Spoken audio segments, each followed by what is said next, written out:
Hi, welcome to learn with Dilip Maithi. पिछले class में हम लोगों ने सिंपल प्रेजेंट टेंस स्टार्ट करके रखा था और सिंपल प्रेजेंट टेंस की 50% हम लोगों ने कंप्लीट भी कर लिया। और मैं जानता हूँ कि पिछला वीडियो जो है वो थोड़ा सा लेंथी हो गया, करीब 17 मिनट्स का 17 मिनट का हो गया।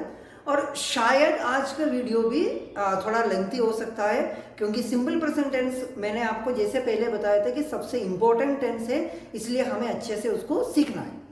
इसलिए आपसे वीडियो स्टार्ट होने से पहले मैं आपसे रिक्वेस्ट करता हूँ कि किसी भी हालत में उसको इसमें से किसी भी मोमेंट को आप स्किप मत करिए, शुरू से लेकर आखिरी तक जरूर देखिए। जिन लोगों ने मेरा लास्ट वीडियो नहीं देखा है सिंपल प्रेजेंट टेंस वाला, वो वीडियो जरूर आप लोग जाके देख लीजिए, क्योंकि उसके बाद ही ये वाला वीडियो आपको समझ में आ जाएंगे। सो हम जस्ट 30 सेकेंड में फटाफट जो लास्ट क्लास के बारे में जो भी हम लोगों ने जो सीखे थे उसके बारे में अपने एक दो मतलब पढ़ेंगे। उसके बाद फिर आज की क्लास हम स्टार्ट करेंगे। लास्ट क्लास में हम लोगों ने पढ़ा था सिंपल प्रेजेंट टेंस का फॉर्मूला है सब्जेक्ट प्लस वर्ब का first form, subject plus first form of the verb है एस प्लस वी वन लिखते हैं, और उसका हिंदी पहचान है ताहे तीहे तेहे। मतलब सब्जेक्ट के बाद वर्ब का फर्स्ट फॉर्म यदि आ गया तो वो सेंटेंस कौन सा है, सिंपल प्रेजेंट टेंस होगा। उसके बाद हम लोगों ने एग्जाम्पल्स लिखे, और एग्जाम्पल्स लिखते लिखते हम लोगों ने उसमें एक रूल भी सीख गया था। वो रूल ये है, if the subject is third person singular we are s और used to the verb in the simple present tense. Simple present tense में यदि सब्जेक्ट थर्ड पर्सन सिंगुलर आ गया तो वर्ब के साथ एस या ईएस लगेगा।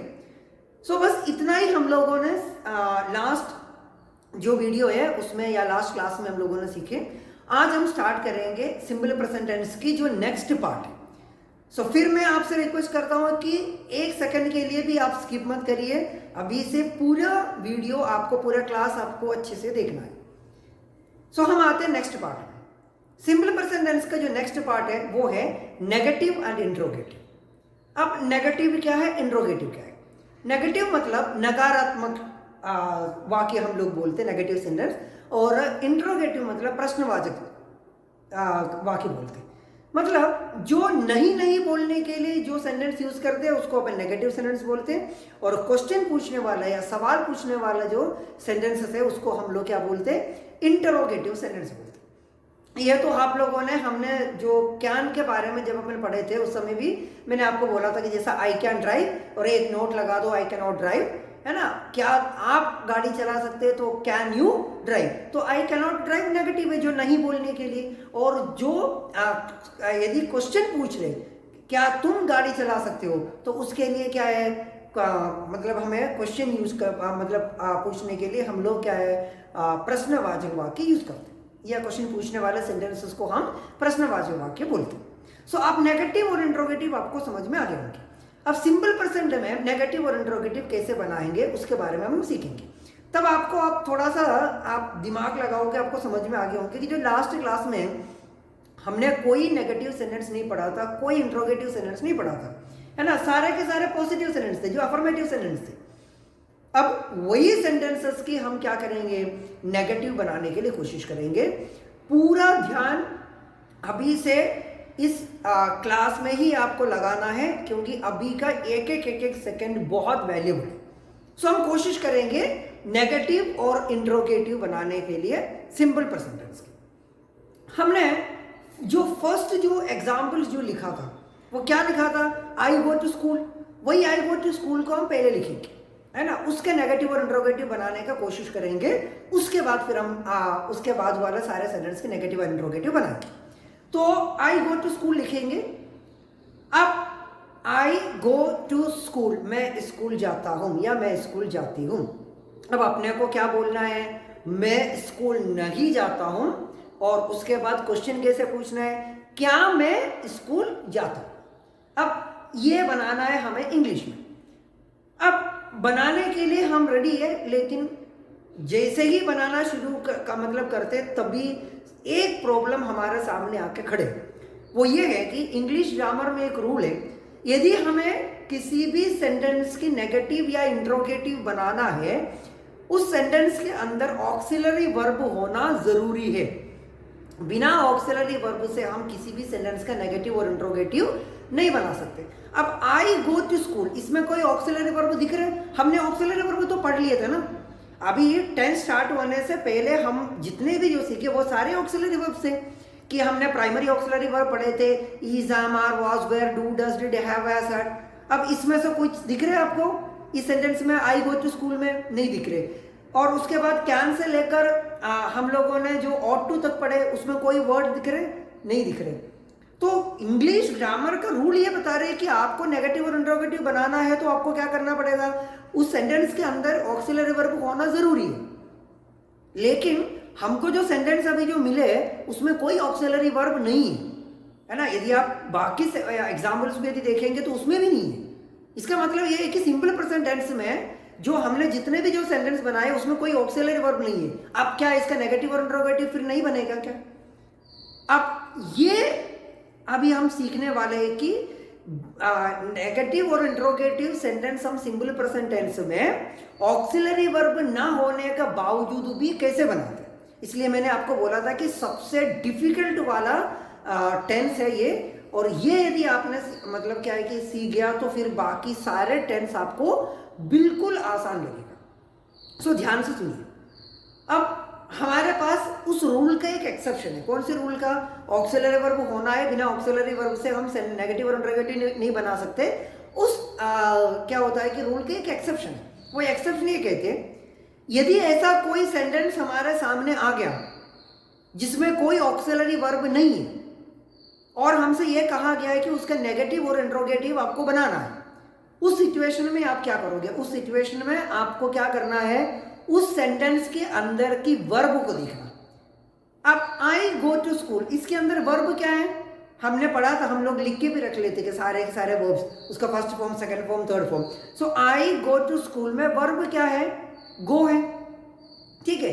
अब अपन ठीक है, उसमें रूल एक्सेप्शन बता रहे हैं कि उसके अंदर के वर्ब को देखना। चलो ठीक है, हमने घूर के देखा, हो गया? नहीं हुआ, है ना।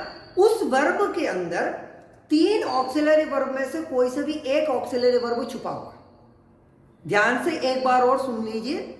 यदि ऐसा कोई सेंटेंस हमारे सामने आ गया नेगेटिव और इंट्रोगेटिव बनाने के लिए दिए जिसमें कोई ऑक्सिलरी वर्ब नहीं है, उस सिचुएशन में हमें क्या करना पड़ेगा?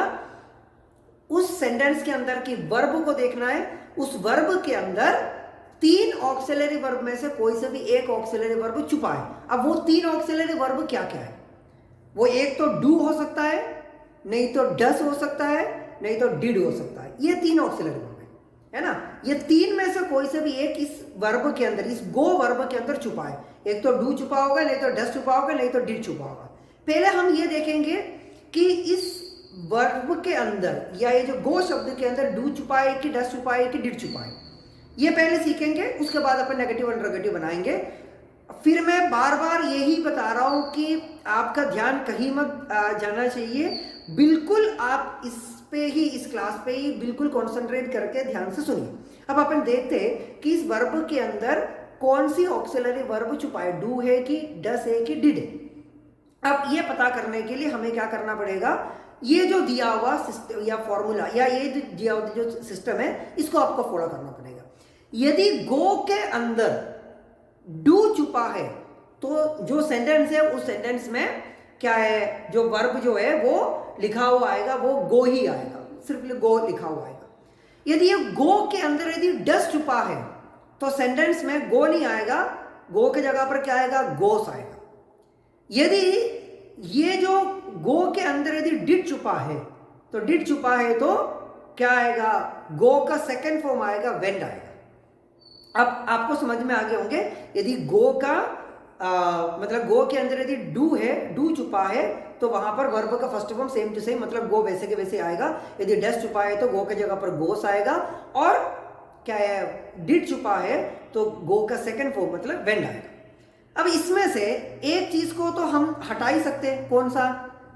ये जो डिड वाला चीज को तो कैसे हटा सकते हैं, क्योंकि हमारा सिंपल प्रेजेंट टेंस का फॉर्मूला क्या है, सब्जेक्ट प्लस वर्ब का फर्स्ट फॉर्म है। तो सेकंड फॉर्म वाला ऑप्शन तो है ही नहीं। मतलब हमने ये बोला था कि गो के अंदर यदि डिड छुपा है तो वर्ब का सेकंड फॉर्म आएगा, तो सिंपल प्रेजेंट टेंस में वर्ब का सेकंड फॉर्म तो आना ही नहीं। तो ये इसको हटा दो, डिड को हटा दो। अब अपने पास रहेगा डू और डस। हमें ये देखना है कि उस वर्ब के अंदर डू छुपा है कि डस छुपा है। अब आप सेंटेंस को एक बार और पढ़ लो, आई गो टू स्कूल। अब देखो गो, उस गो के अंदर डू छुपा है कि डस छुपा है? हाँ, डू छुपा है। क्यों? क्योंकि यदि डस छुपा होता तो क्या आना चाहिए था वहां पर? आई गोस टू स्कूल आना चाहिए, लेकिन गोस नहीं है, गो लिखा हुआ है, तो उसके अंदर अपने को पता चल गया कि क्या छुपा है? डू छुपा है। अब ऑक्सिलरी वर्ब मिल गया, है ना। प्रॉब्लम पहले क्या था? हमारे पास ऑक्सिलरी वर्ब नहीं है, इसलिए हम क्या नहीं कर सकते थे? नेगेटिव और इंट्रोगेटिव बना नहीं सकते थे। अब अपने को क्या मिल गया?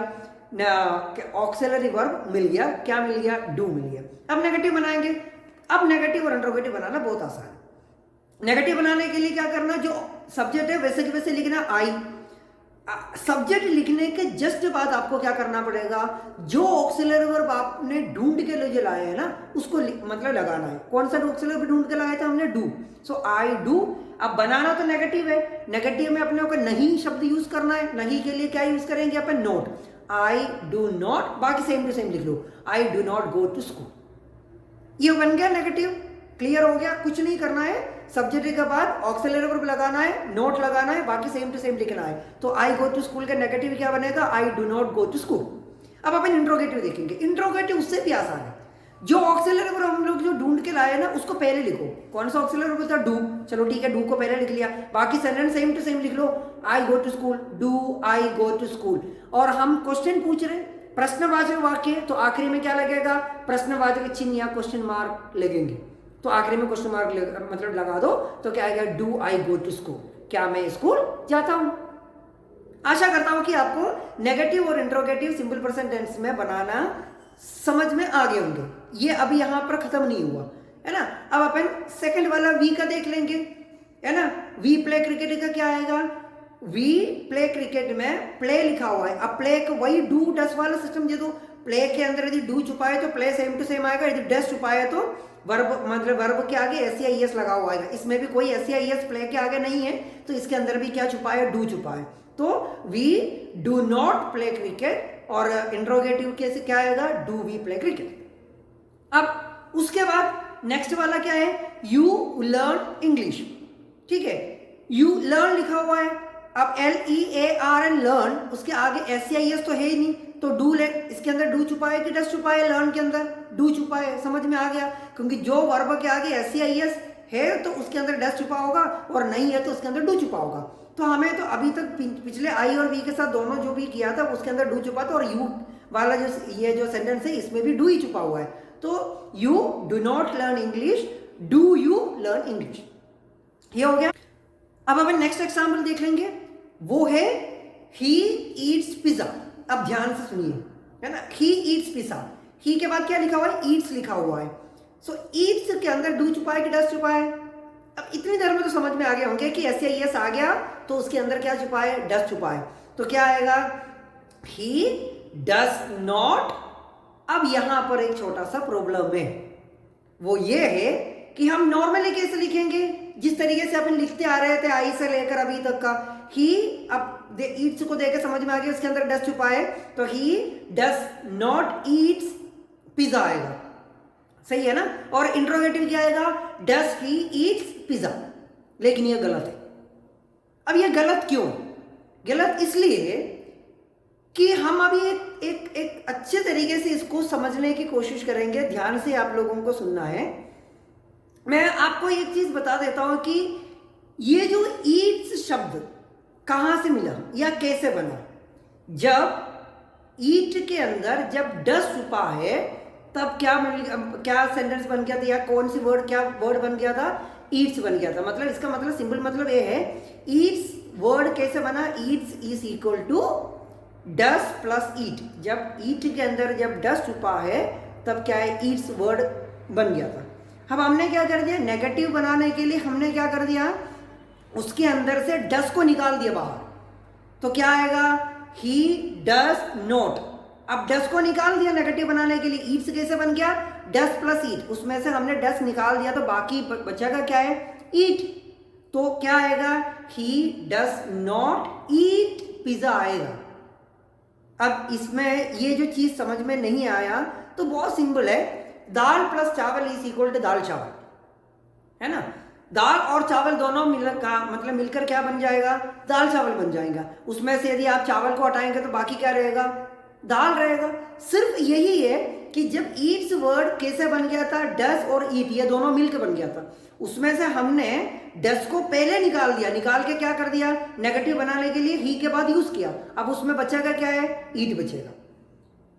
क्लियर हो गया, समझ में आ गया आपको? सो अब इसका इंट्रोगेटिव भी देख लेंगे। Does he eat Apple, sorry pizza, ये हो गया। अब शी वाला देखेंगे। She writes poem. She does not, rights नहीं आएगा, क्या आएगा, राइट आएगा, क्योंकि राइट शब्द कैसे मिल गया, does plus write is equal to writes. तो उसमें से हमने डस पहले लिख लिया, निकाल दिया, तो क्या बनेगा, क्या है, does she write poem. It runs fast, same to same है ना। It does not run fast, does it run fast, इसका इंट्रोगेटिव बन गया। अब अपन नेक्स्ट वाला देखेंगे, जो अमन वाला एग्जाम्पल देखेंगे। Aman sells car, Aman does not sell car. Girls dance तो वही है, कोई टेंशन तो है ही नहीं, गर्ल्स डू नॉट डांस और डू गर्ल्स डांस, क्योंकि उसमें तो डांस के आगे ऐसे एस नहीं लगा, तो उसके अंदर क्या लगे हुए हैं, डू ही लगा हुआ है। आखिरी वाला क्या आएगा, dog barks, dog does not bark, does dog bark. आशा करता हूं कि ये आप लोगों को समझ में आ गए होंगे अच्छे से। अब इसको देखते हुए हमें 2 रूल और लिखना है, 2 रूल और पढ़ना है, लेकिन मैं चाहता हूं कि आज हम यहां से क्लास खत्म कर लेंगे। मैं एक और वीडियो सिंपल परसेंट के ऊपर में डाल रहा हूं 4-5 मिनट का, उसमें नोट्स भी आएंगे और एक रूल तो हम लोगों ने पढ़ लिए थे, 2 रूल और लगा के अच्छे से मैं मतलब इस क्लास को अपन खत्म कर देंगे, क्योंकि वीडियो ऑलरेडी बहुत ज़्यादा लेंथ हो चुका है, तो आप लोग भी बोर नहीं होना चाहिए। सो आशा करता हूँ कि आज की क्लास आपको या समझ में आ गए होंगे, पसंद आए होंगे, और इसके एक वर्ड आप लोगों को ध्यान से सुनना है, बार बार सुनना है। इतने लंबे वीडियोस मैं पहले बनाए नहीं और आगे भी नहीं बनाने के लिए कोशिश करूंगा, लेकिन सिंपल परसेंट इतना ज़्यादा इंपॉर्टेंट है इसलिए बनाना पड़ा। थैंक यू सो मच, मिलते हैं अगले क्लास में।